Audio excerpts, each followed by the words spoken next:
Good evening mga kagala. Ay ikikwento lang ako sa inyo.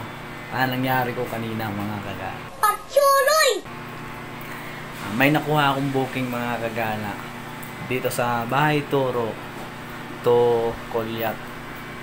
Yung nakuha ko yung booking mga kagala, ang laki ng ano niya, ng priority fee. Pwede na!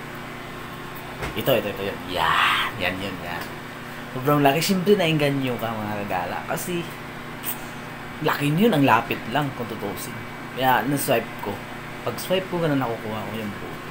Tapos chat siya ng chat yun. Ito yung mga chat niya. Yan yung chat niya sa akin sa Lalamove Apps. Yan. Tapos yan mga kagala. So pumunta na ako sa pick up. Pagdating ko yung pick up mga kagala, tinanong ko yung pick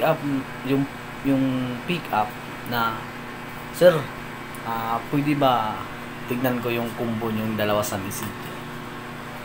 Tapos pagtingin ko sa combo na sa messenger, ito na yung nakikita ko. Doon, yan yung commission na yan. Yan, aware kayong mga seller dyan kasi para sa inyo to. Nag-chat na hindi nila ipaalam sa rider na ipakita nila sa rider yung combo nyo kasi alam na kasi yung mga rider kung scam siya, di ba? Kaya kayong mga seller, pag ganun na yung mangyayari, makikita niyo naman may commission na sila, huwag nyo nang ipagpatuloy. Ang gawin nyo lang, sabihin mo lang, kakancel lang natin kasi parang malabo yun. Ayun. Kasi kung hindi nyo papakita sa rider yung combo nyo, pagdating ng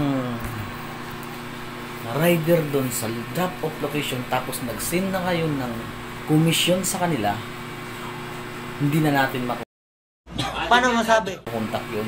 Iba-block na ako at saka iba-block ka na din.